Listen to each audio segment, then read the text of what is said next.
சென்னை மாநகர் முழுவதையும் மூன்றாவது கண்காணிப்பதை உறுதி செய்திட்டு வரும் காவல்துறையில் பல்வேறு காலகட்டங்களில் மிகச்சிறப்பாக பணிபுரிந்து வருமான டிஜிபி AK விஸ்வநாதன் பணி ஓய்வு பெற்றார்.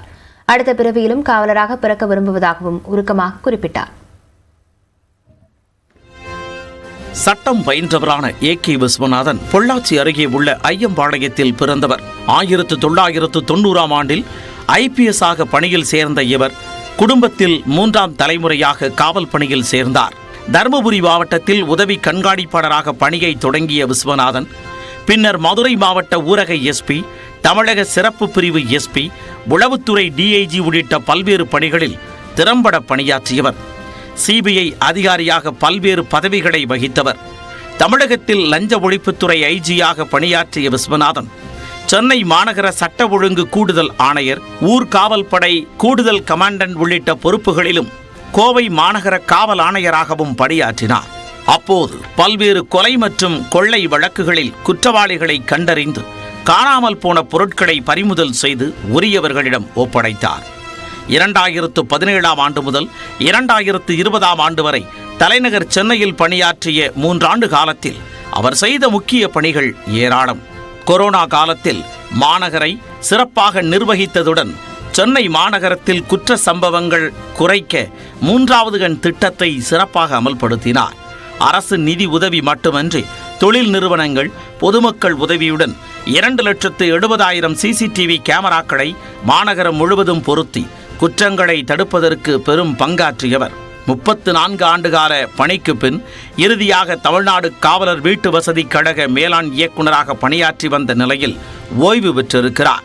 சென்னையில் நடைபெற்ற பிரிவு உபச்சார விழாவில் DGP AK விஸ்வநாதனுக்கு காவலர்கள் மிடுக்குடன் அணிவகுத்து மரியாதை செலுத்தினர்.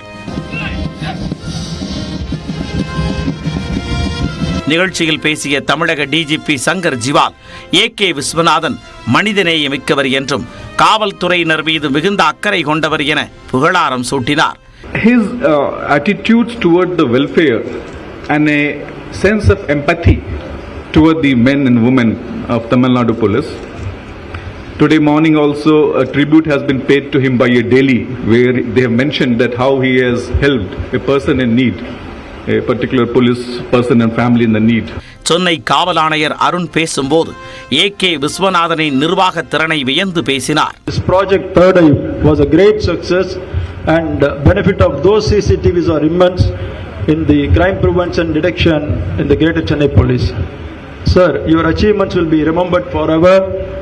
More so, your humanity will be revered for the ranks and files of this organization. இறுதியாக பேசிய AK விஸ்வநாதன் காவல் நிலையத்தை தேடி வரும் மக்களின் முகத்தில் புன்னகை ஏற்படும் வகையில் பணியாற்ற வேண்டும் என கேட்டுக்கொண்டார். இன்று கடைசியாக இந்த காக்கி சீருடை அணியும் போது என் கண்கள் கலங்கின. அடுத்த பிறவி என்று ஒன்று இருந்தால் அதிலும் நான் காவல்துறையிலேயே பணிபுரியும் வாய்ப்பை இறைவன் எனக்கு கொடுக்க வேண்டும் என்ற வேண்டுதலே எனக்குள் உண்டு என்பதை தெரிவித்துக் கொண்டு மீண்டும் உங்கள் அனைவருக்கும் என்னுடைய நன்றியை தெரிவித்துக் கொண்டு விடைபெறுகிறேன். நிகழ்ச்சியில் AK விஸ்வநாதனின் மகன் அவரை கட்டி அணைத்து கண்ணீர் விட்டது உருக்கமாக இருந்தது. AK விஸ்வநாதனின் மனைவியும் DGPயுமான சீமா அகர்வால் மற்றும் கூடுதல் DGPக்கள் உள்ளிட்ட அதிகாரிகள் இவ்விழாவில் பங்கேற்றனர்.